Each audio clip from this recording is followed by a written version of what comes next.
How was your day, George? It was good. It was very productive, but it just got weird because I was out mowing my yard and I found out that the mayor of the town I live in a town of about 80 to 90,000 people. His son, 36 years old, died of a heart attack on Easter. What? And I kind of knew him. I didn't know him well, but I knew who he was. And I was with the mayor just a couple days ago. I was doing a couple stories with him, and apparently this guy was at church with his wife and two young children, and the mom and the two children left to go to an Easter egg hunt. He was supposed to meet them there, and they couldn't find him, so they went back to the church, and he was dead in his car. Oh my gosh. Oh, wow. Yeah, He's so young. That's almost 36. his best. Wow. Oh, wow. He's I'm younger sorry than to I hear am. that. Mhm. Because I'm at 44. Living Yeah. healthy. Bad. So I know not everybody on here was able to listen yet to our interview with Jeff. It was on the last episode of Break the Case, season 3, episode 5, that came out Friday. And so what we'll do is kind of do an overview of his interview and the main analysis and I guess conclusions that Jeff has come to in Linda's case.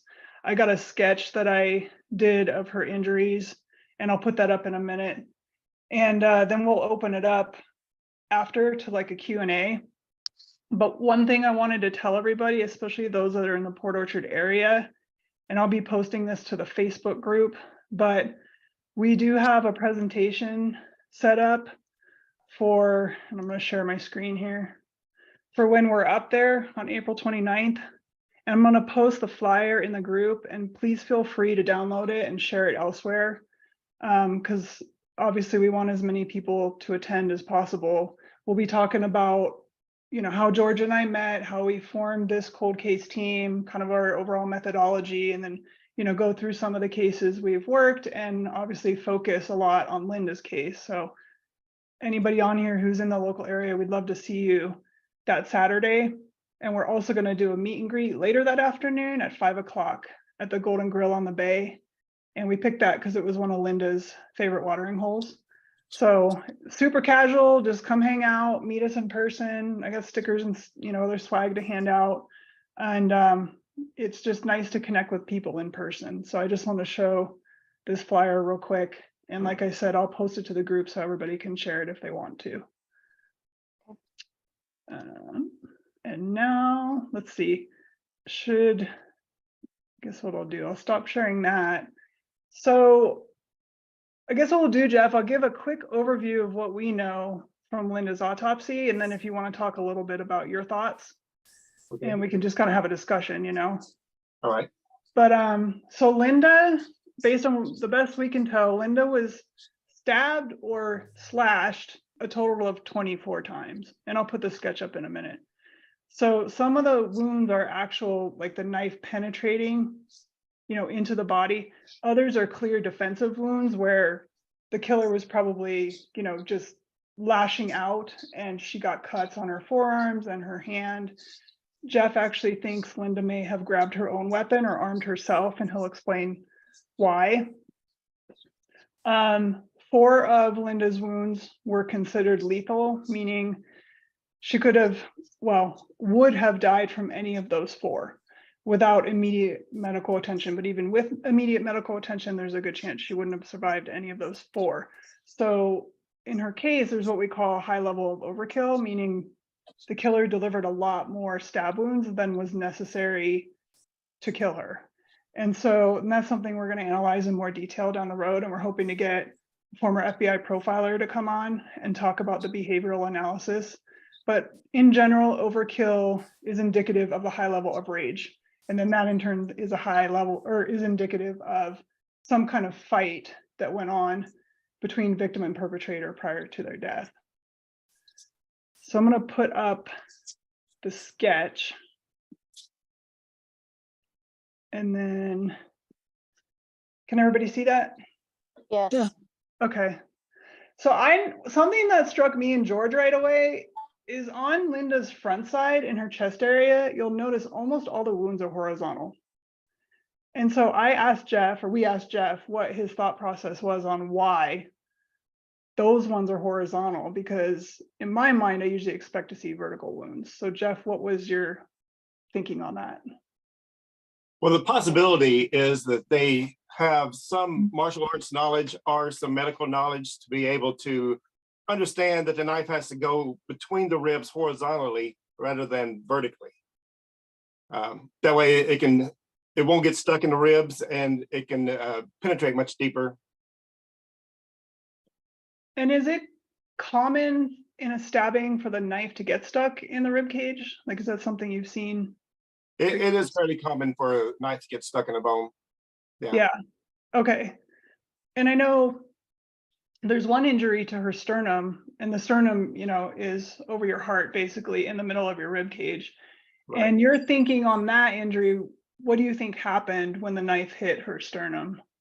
I think it stopped immediately. And if there was much power behind that stab wound, that the knife, with the knife stopping so quickly, the hand could have slid up onto the blade. There was also an opportunity for the blade to break if it was going to, which I don't believe it did. Okay. And so when someone has a lot of force holding a knife and they hit bone and it stops suddenly, what usually happens? It's the hand slides forward onto the blade. Yeah. So we definitely think that Linda's killer injured themselves. And it's kind of a call to action that we keep putting out there on our podcast episodes. But if anybody in the Port Orchard area who lived there in 2008, if you happen to remember anybody with this type of wound to the palm of their hand or the crease of their fingers, please reach out to us. Because I know Jeff said in the podcast episode that they may not have needed stitches, and it probably didn't scar for life, but I think you said it would have hindered them for like a week or two, right? Yeah, it would have been very painful to do anything, especially using their dominant hand. They would have had a tough time to just go through normal daily work, And then obviously would have been bleeding themselves after the attack. So right. Even if someone didn't see an injury, they might have noticed like blood in somebody's car that couldn't be cleaned out, or bloody clothing or something like that. Right. And if you guys look on the backside sketch, you see 3 large gashes, I'll call them, to Linda's right hand and wrist. So Jeff, what's your analysis on why she incurred those? Well, I think all of the wounds on her right arm and hand, because she has some up in the bicep area too, were all where the attacker was trying to disarm her. I think she had something that she was trying to stab them with. They were hollowing out and making a cut straight down, and some of them hit right exactly on her hand, and some of them were higher up on her arm. And so if Linda had some kind of weapon in her hand, your thinking is that that's where the attacker is going to focus first, because that's the biggest threat to them? Exactly, right. And she might have gotten some strikes in too, so there could be some other injuries to the person. Sure. Yeah, as well, and that's what made them so hesitant about just going on in and attacking her straight on. Do you have any opinion on the order of injuries?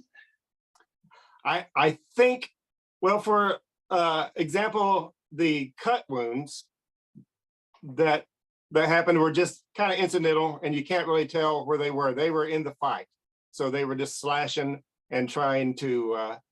That was in the midst of the fight, but I think probably the first significant wounds were on her right arm, where they were slashing to disarm her. Then once they disarmed her, I think the next wound is the one that goes upwards into the liver area. Okay. Because it goes into her liver and into her right lung. Yep. To the diaphragm. And so I think because that's a downward slash and then come right straight back up, it come right back up to there, and then they went into the left rib cage area. Okay. And probably the sternum stab was early Okay. too. It's hard to tell. Yeah, I know. I mean, it's only the killer knows, but I do Yeah. think there is some conclusions that can be made here. And I Right. forgot to clarify for everybody watching that the wound to the right side of Linda's head is not a stab wound. It's actually blunt force trauma. We don't know, for sure what her head got hit on, but the coroner did rule that injury as blunt force trauma. Either she got hit in the head with something, or during this fight, struggle, whatever, she got pushed into something maybe, or fell into something. And that's how she got that injury to the right side of her head. But aside from, well, that's not a stab wound anyways. So all the stab wounds are basically on her arms or torso. Right. And I think you said that there was one to the base of her neck, on the back of her neck. Yeah. And Um, that was probably one of the very last ones. yeah. So are you of the opinion that the ones to her back were, she was maybe not unconscious, but basically the killer got her under control by that point, or she was just Yes, struggling for air probably because her lungs are collapsed, her heart is failing, and she's just not able to really fight back at that point? exactly, right. Okay. And that may be where she ended up in the fetal position, and that just so that her back was to the attacker. Yeah. And so what's your thought process on like Linda's position or stance compared to her killer? Like, do you think she was upright at some point during this fight, or do you think, because one theory, okay, so if you guys listened to the podcast episode Friday, you learned that Linda was completely nude when found. She had no Yeah. clothes on. So one theory obviously is that she was in bed asleep when this attack started. But would that be consistent with her injuries, with her laying down and being on a bed throughout this whole fight? I don't think so, because I think somebody that's laying down, they would also get their legs into the fight, like kicking, because you can kick somebody further away and there would be slash wounds to the legs. That's a good And point. as far as we know, there's no knife wounds to the legs. No, there's not. Yeah. Okay. And so something that I thought of this weekend, and I was talking to Alan, our arson expert, and George about just another idea, since it makes sense that the injuries to her front side were in the beginning of this attack. Could Yeah. she have like fallen to her knees and be facing her attacker still? Because Yes. by this point, she's struggling for air for sure.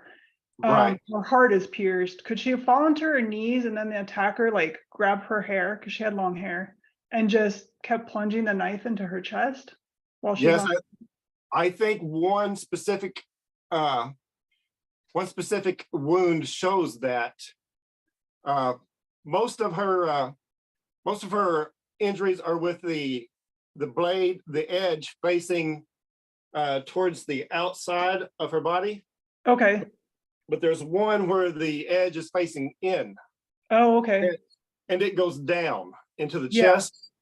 And so to do that with a knife with somebody standing up, you have to put your arm in a weird position.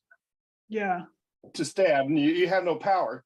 But if you stab at her whenever she's down, like on her knees or whatever, it's perfectly natural and very powerful. Okay. Hey, Jeff, is it possible that the killer was behind her and had her by her hair and was coming down like this? Yes. I can't see you, George, but Well, let me turn my in the light dark. on. It got dark in like 2 minutes here. Yeah, he'll show you. And I'll follow up with my next question after you guys discuss that. I guess what I was saying, Jeff, is that is it possible that the killer was behind her, had her hair, and was doing this, coming down her chest from behind? it is possible, yes. I think it could be like she could have her in front of her like this. It could that way, or to the side. She wouldn't have to necessarily be in front of her. Oh, that's true. Yeah. For that one stab wound. Now the Yeah. others, The others would be difficult to reach all the way around to get to, but those Okay. were while they were standing up. I was wondering if the killer was behind her, why they wouldn't just slit her throat. And I'm sorry for the graphic, Yeah. conversation here, but we have to have it. Like, it's really important to try to figure out as much as we Yeah. can how this went down. It is So- true. Jennifer, I have a question real fast. Yeah, So is it possible that the killer could have broke into the house as an intentional, sexual assault or anything? it's possible. We And it don't, went wrong? to me, this crime does not reek of premeditation. But we can't rule it out because we're just not far enough into it yet to really make a determination. I know it's happened where a potential rapist will kill their victim, but it's not that common. It's usually too much of a risk. And this person took an immense risk because they stabbed her way more times than she needed to be. They cut themselves, they're bleeding at the scene, then they go and set a fire, they have to find accelerant, something to light it with. I think it was something more personal, in my opinion. Yeah, George, I what is- agree. I totally agree. And the thing about it is, if the person breaks into rape, like the Golden State Killer, he broke into many houses and he would threaten them with weapons and things like that. But he would threaten them, he would sexually assault them, and then he would kill them. He didn't do it on the front end because it's very rare that even a rapist wants to be mingled up in somebody's blood after they've, attacked them like that. It's kind of a rare phenomenon. Jeff, I had a question for you. In your opinion, what type of a knife, after examining the wounds, what type of a knife do you think could have been used to inflict them? I think it was likely a kitchen knife of some sort, because there was one wound on there where the skin has pulled back because of the heat of the fire, and you can see the underlying muscle tissue is there's a very, very thin stab wound there, and so I think the knife is pretty thin and fairly small. It's about this size actually, as far as the blade goes. You can see it's about 4 inches or so, and maybe an inch wide. I brought one too. This is a 4-inch kitchen knife. And something I wanted Jeff to talk about is a hilt, because yours has a hilt on it, but mine doesn't. A kitchen knife won't, right? So Yeah, if I'm stabbing and I slip, you can see my hand is going to go right down the blade. It will. It definitely will. And especially if you've already got blood on it, Yeah. it will slide very easily. But what was your question? I think it was just basically about the hilt. The hilt, yeah. Just explain what a hilt is and what it does and why you Well, don't think there was one. This one has like a guard on both sides here. And a kitchen knife doesn't have that. Also, a folding hunting knife doesn't generally have a very significant way to keep your hand from sliding down the blade. So it's possible it could be like a smaller hunting knife as well, folding hunting knife. But most stabs are caused by a kitchen knife anyway, just as overall. That's statistically that most not. Statistically, most of Really? them. Oh, interesting. That is interesting. I didn't know that. I didn't know that. It is. To me, also, kitchen knife doesn't lend to premeditation in my mind, but Right. I know No, it's it doesn't. happened where someone just got pissed. I'm gonna go over there and show them, and they grab their own kitchen knife and go to the place. But Exactly. um, The reason why is because there's just so many of them. They're everywhere. yeah, exactly. And I know a lot of people have asked, did they find the knife? We don't know. We know that they processed the house really well for evidence. We know they collected a lot of things, but we don't know. We don't have the specific list of evidence collected, so we don't yet know if they Yeah. recovered the knife. Most killers grab the weapon and run. Right. This person had to know that if they left that knife on scene, that's going to be pretty dangerous for them in terms of the investigation. But again, this probably happened after dark, and we don't know how much light was on, and if the, Right. the killer's cut and they put the knife down, or they're going to start a fire, like they could have forgot it. So there's a good chance, I think there's a decent chance police found it. Also, if they remembered to get the weapon that Linda might have had. Exactly. Yep. Mhm. Jesse. So, oh, hey, Jesse.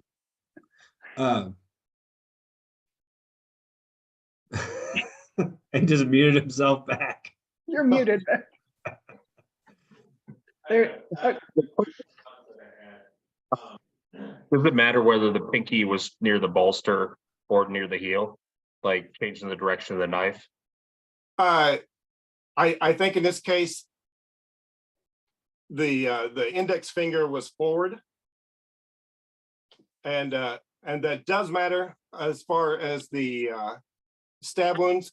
If you have a knife with pinky towards the blade, it doesn't lend itself to as much slashing, and there was quite a few cut wounds.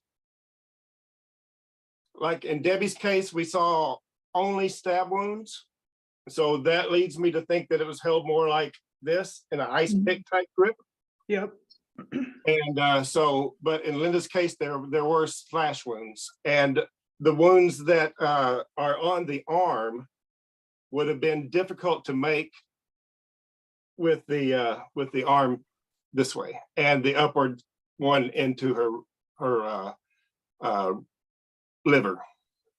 Jeff, like just looking at the wounds, the wound pattern and the wounds themselves, is there any indication to you that the person who was inflicting these wounds, that they were sophisticated with a knife, that they had experience with a knife?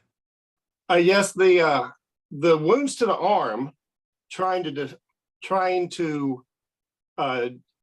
disarm her, are indicative of some kind of martial arts, like the Southeast Asia, Eskrima, Kali, Silat, those types of arts.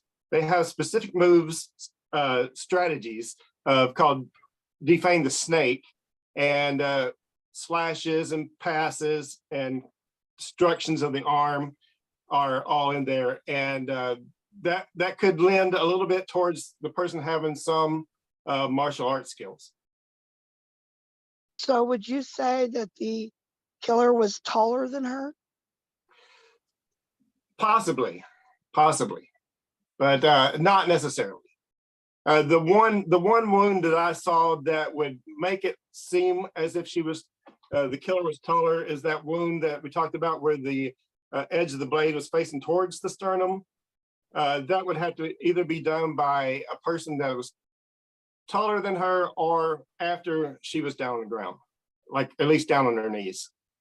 Oh, could it also be possible that this person was also somebody that she may have met when she was in the military? It's possible, yes. Yeah, we definitely can't rule that out because, I think No. George said it on the podcast episode, a lot of military, especially when they're overseas and you're looking for stuff to do, martial arts training is pretty common. Right. Yeah. Yeah. So, and Linda, Bremerton in the Port Orchard area, there's a huge Navy base there. So there's tons of military in the local area. So even if she hadn't served with the person or knew them well, there's lots of military there. And Right. so lots of potential people with that kind of training. Yeah. Jeff, do you think that they kept their grip on the knife the same through the whole attack? Like you're saying they're overhand, right? Like you chop vegetables. Do you think they kept that Right. grip the whole time? I think so, yes.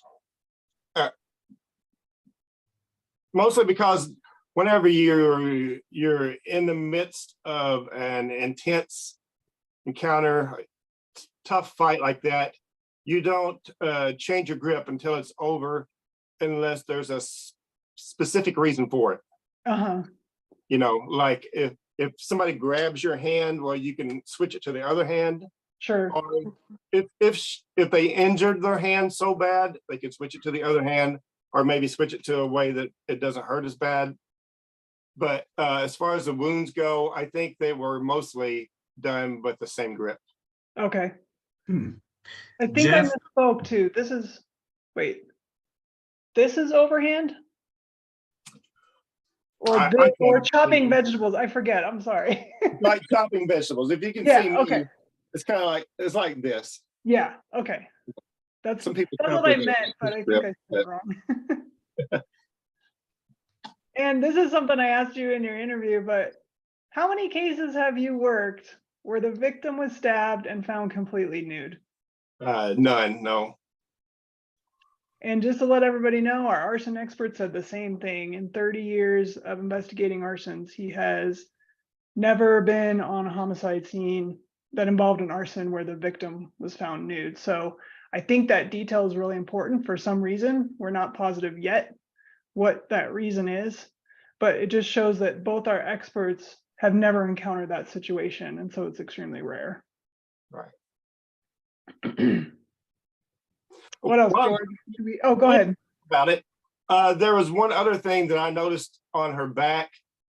There was a huge square bruise. You remember that Yeah, I do. in the photos? Well, since you said that she had a waterbed, and those are typically low to the ground and very heavy, so they have to be well made. I think that she probably got knocked down onto the waterbed corner. Uh-huh. It's like a post or a pillar. I don't know exactly what you call it on the corner of the bed. Right, yeah, the frame That's a post. good idea. I didn't think about that, but you're probably right. Yeah, I think that's probably where that came from. Because Uh-huh. most things in a house that are 4-inch square are, frame or structures, and they're at least railing high. Sure. So That's a great point. Yeah, that makes total sense. And that could be where her head, the blunt force trauma to her head came from too, if she fell, into the corner of that post or something. right. And that's another odd detail about this case. It involves a waterbed. She had a waterbed in her master bedroom. And that's another thing. Alan, our arson expert, I don't think has ever encountered that. We were actually talking earlier about, is there a way we can obtain a waterbed and like try to recreate the arson aspect to see what the waterbed mattress does? Because it's something that none of us are really sure on. I have a Well- waterbed, but it's soft top, and it's Oh. pretty far up. It's not Oh, one of really? those ones. Yeah.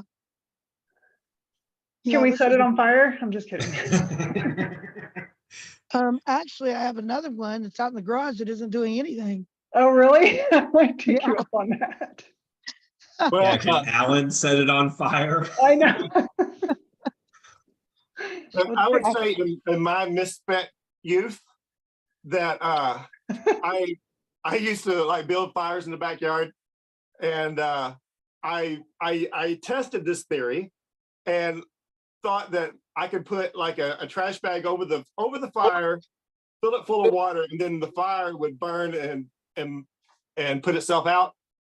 It didn't really work that way. What And happened? The reason why is the water is such a good heat sink that it boiled the water with a trash bag. Interesting. I Oh, didn't think wow. about That's crazy. Yeah. So Wow. it actually Okay. didn't do what I thought it was going to do. I thought it would burn from the bottom and put the fire out, but it Yes. actually boiled the water until it got low enough that the flames went over the top and burned the top, and then it fell. Wow. That is Okay, interesting. That's instructive. Yeah, because there's aspects to the crime scene that don't make sense to us, or it's hard to make sense of them, I guess is the best way to put it. And we're wondering if this dynamic with this big, basically water balloon in the middle of this room, if it's not having an impact on the scene in ways that we are unaware of. Right. Yeah. I mean, like you said, because we actually talked about this, Jennifer and I did today, about this boiling effect where the water may have been boiling and maybe she's laying on the bed and maybe it boils over, and, so maybe that'll help explain some of the stuff at the crime scene, some of the crime scene photos. Jeff, one thing I wanted to ask you, and this is going to be a really weird question. Because there's a list of suspects in this case, or people they suspected or questioned or talked to. Obviously, none of them had any wounds to their hands That we that know. that we know of. Now, is there a way, are you aware of any type of methods that you could use to disguise or hide a wound like that? Well, the only thing that I could think of would be if they were wearing gloves, but it also could be that they may have been wearing gloves when they did the attack. That would protect their hand during the fight. That's true. So, I mean, there are specific gloves made to prevent cuts, but that's probably they're kind of rare. But just leather glove would Yeah. be some protection. It'd Yeah, be and something. obviously being Washington State, people are more prone to just have gloves with them, period. It's just a colder place. I used to live in Oregon, so I know I Right. used to wear gloves way more when I lived in Oregon than when I obviously live in the South now. So Yeah. You know, another thing with the waterbed, you got to remember that they also have the heat underneath where the waterbed sits. If Really? she had the heat, yeah. Oh. Like in my bed right now, I have a queen and he has his to where he can plug in his heat. And I have mine where I can plug in my heat. But back then, it was just one big thing that would heat the whole waterbed. that's I didn't interesting. know they came with heaters. I Yeah. wonder- Otherwise, Yeah, they do. They Oh. do. the water Or would did. just suck the heat out of you. Yeah, that's Yep. true. Oh. Is it, Yep. Dawn, is it one big like balloon compartment, or is the mattress sectioned off into It's different? sectioned off. It's mine is one baffle and his is one baffle. Okay, And then, yeah, so it's like split, but together because they're, it's water. yeah, Jen, I'll tell you this. Here's the thing. Hers is chambered like that, but there's other types of water beds that it is actually just a balloon. It's just Is it? one. Exactly. Okay. Exactly. And that's what I had growing up was a Mhm. water bed, and we had just one heater for the whole bed. It heated up. it was Or you didn't all have in to one plug in. compartment. Yep. Yes. Okay. I think mine was that way too when I was a teenager. Well, I met the woman who sold her the waterbed, but I didn't get her number. But she works at the Golden Grill, so we might Oh, be able good. to find out. We may be able to find out a little more information on this bed. Yeah. We are really curious about the dynamics of what happens to a waterbed mattress in a fire.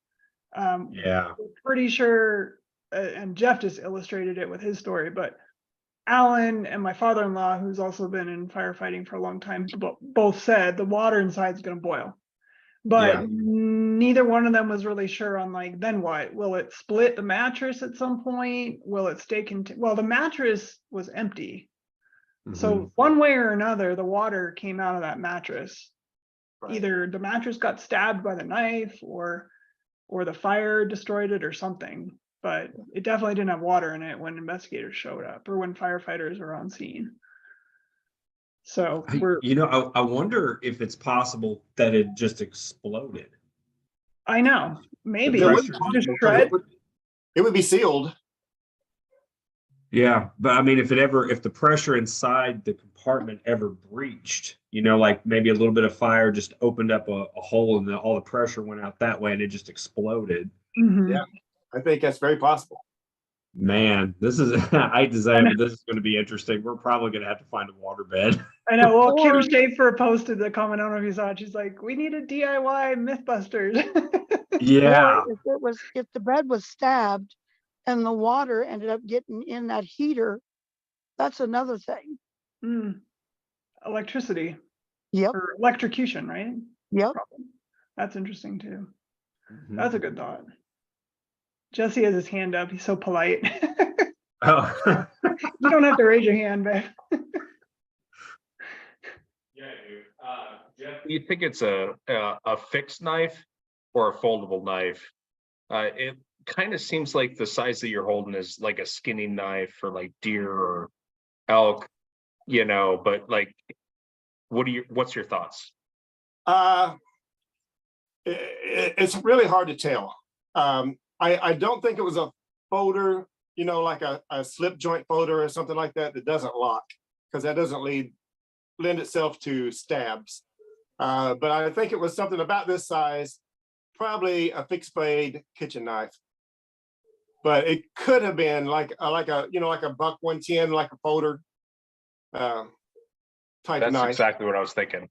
Yeah, Yeah. it could have been something like that because and something like that. It just has a slight bulge at the front of the handle, where that if you were to stab somebody, it would still definitely your hand would go past that. Yeah, that little piece of brass isn't going to hold your fingers from getting cut. Right. And to be clear, you think the blade was just single edged, right?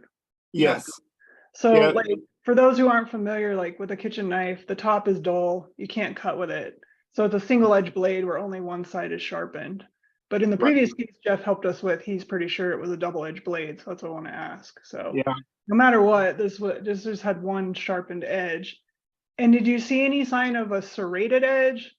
Like No. the bumps you see on a bread knife? No, they were very smooth cuts. Okay. So smooth blade, one side sharpened. Yeah, and it looked like it was fairly sharp too. Okay. Jeff, this is So- just an observation, but I've written 5 books, and you've got way more books in your office than I've got in mine. I know, Jeff. I've got I all obviously like to read. I love his background, actually. I love it. I do too. Yeah, I did a rough count the other day, well, several months ago, and about 2,000 is what I got right now. Good grief, man. That's awesome. Wow. Yeah, I kind of collect the books and knives. Books and knives. Well, we appreciate both. For sure. I think I'm trying to remember if there's any other major things we covered on the podcast episode, but I think that's most of them, right, George? Is there anything else? Yeah, I think so. I mean, I guess we could just ask Jeff one like broad question. Jeff, in your mind, just looking at the wounds to the body, the positioning, where she was found, what is your theory as to how this attack went down? Well, I think that was at least part of the fight was standing up. They were moving around quite dynamically, and at some point they knocked her down, and they got that one stab into the chest there, Mhm. and then she either turtled up and got over where she was found, and she may have gotten there while they went to look for some gas or kerosene or whatever, and then they came back and saw that she moved and maybe did a couple more stabs to keep her, but something like that. It's tough to tell exactly, but I don't think that she was laying down during the worst part of the fight, because she would have got her legs in there and tried to kick the person away, especially after she got the knife taken away from her. And they would have done some wounds on her legs as well. So Jeff, like those wounds to her, even her back, and like the one to the stem of her neck, it's possible that she was incapacitated even at that point, in your opinion, possibly? Yeah, I think it's possible, yeah. Okay. Especially the one to the back of her neck. Jen said it was, I thought that on the autopsy, it said that most of the wounds were on the back were not really consequential, but since then it said that one wound right on her spine was probably a one that would have been fatal as well. Yeah. It may have been, yeah. The coroner thought so, but he's like, that was a tough one for him to tell. Yeah. How much And back damage to- it actually did to her spine. Back to that bed, you got to remember back then they were free flow beds, which moved constantly. So if they were fighting on the bed, she's like moving everywhere because, like I said, the free flow Yes. Yeah. is doing everything. It's moving with them. I forgot about that. Yeah, those things would just like have like waves in them, Yeah. You'd be Yeah, popping up all over the place. Yeah. exactly. Control your movements. That might explain some of the interesting angles on some of the wounds too. I mean, Mhm.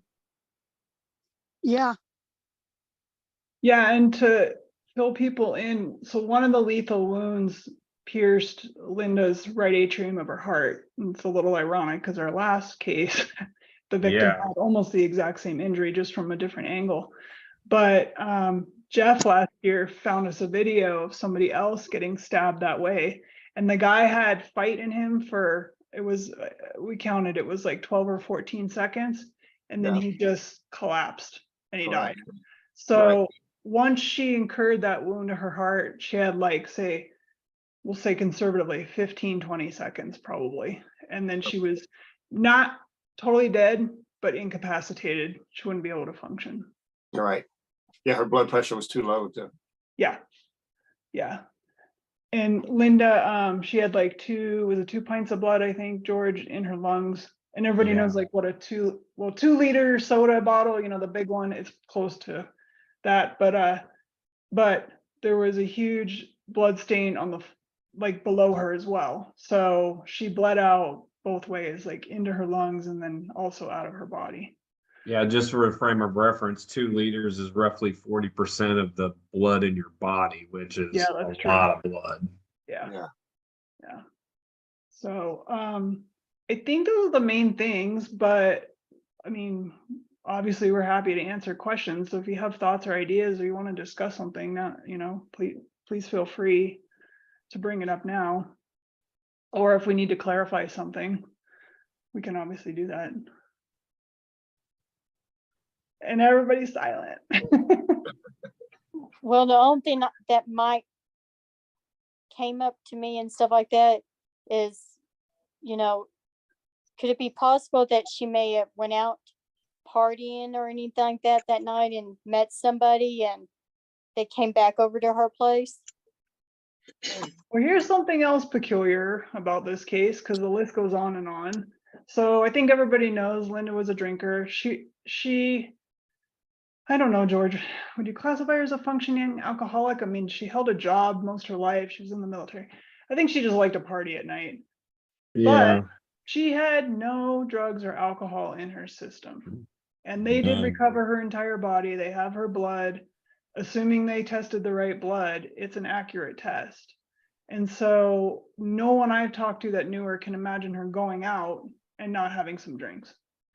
And she dabbled in some other drugs too, which whatever, but nothing showed up in the toxicology. So we don't tend to think she went out that night. But it's also another issue, like, of course, the ideas come up, did she have a date over, and they were making dinner, hanging out, whatever. But again, everybody, including her family, is like, but she would drink. She would have been drinking. Like, nobody can figure out yet why she didn't have any drinks that night. But anyways, point being, there's no indicators that she went out. I mean, we've connected with a lot of people that knew her, and a lot of the locals, or the local people she knew and hung out at the local bars, and no one who was out that night so far that we've talked to saw her. So we can't totally rule out that she didn't go out, but it doesn't sound like she went out that night. She talked to a friend of hers approximately between 4 and 5 in the afternoon. There's reportedly another phone call around maybe 8 p.m., but we don't have confirmation of that. So we're not using that at this time as proof of life. But it appears that this attack went down after like 9 p.m. And that's the timeline is a big thing we're still trying to piece together. Yeah, it's pretty wide right now. I mean, it is. I mean, there's some things in there that logically or best percentage wise indicate that it was probably much later in the night, but we don't know. Not yet. And she had no food contents in her stomach either. She's about 5'3", 105 pounds. So her stomach on average, if she ate a full meal, say for dinner, would empty in like 3 to 5 hours, probably more like 4 to 5 hours. So when she's found at approximately 4 a.m., that tells us she hadn't eaten at least since midnight. Yeah. But if she'd had drank a decent amount, even before midnight, you would expect to still find some kind of alcohol level in her blood, and they didn't. So hopefully that makes sense. That was a really long answer to your question. Nope, nope, nope. But yeah, this is what's so great. I mean, like, I love you guys joining us because the brainstorming is what's going to bring new thoughts and ideas to this whole investigation. So keep them coming, and we'll just, keep discussing them.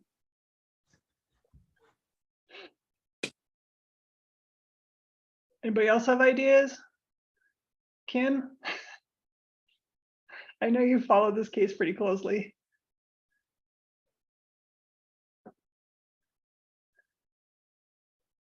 All right, well, George, anything else? I think that's it. Just plug that we're going to be there, Yep. again, Saturday, Yep. April 29th. Yeah, We got some stuff planned, and we really need to network hard that day with anybody who lives in the Port Orchard area, because we got to make connections. Jennifer, you and I have said this for many years now. People do not commit crimes like this and not tell somebody. yep, Mhm. And so we need to find the person that they told, and Yeah. we need to get them to the Port Orchard police so that they can make an arrest. yeah. And just learning more and more about our victim just helps, helps us Yeah. dissect the entire crime and the timeline and the injuries and everything else. So the more we can learn about Linda from people that knew her, the better. And so, we're available. I mean, we have some things scheduled that Friday, Saturday, Sunday, but like in general, we're available. Anybody wants to meet up in person. I know there's already been a couple that have reached out and definitely want to meet us in person, and we will do that. But if there's anybody else out there that wants to, please just shoot us a message and we'll make it happen. And you don't have to be known. We'll come meet you in a back alley or something if you want. Well, maybe not a back alley, but we'll Maybe do it not back alley, someplace but- indiscreet. Yeah, when we have our knife expert on, I don't really like thinking about back alleys. Take your knife, whatever you know. Yeah.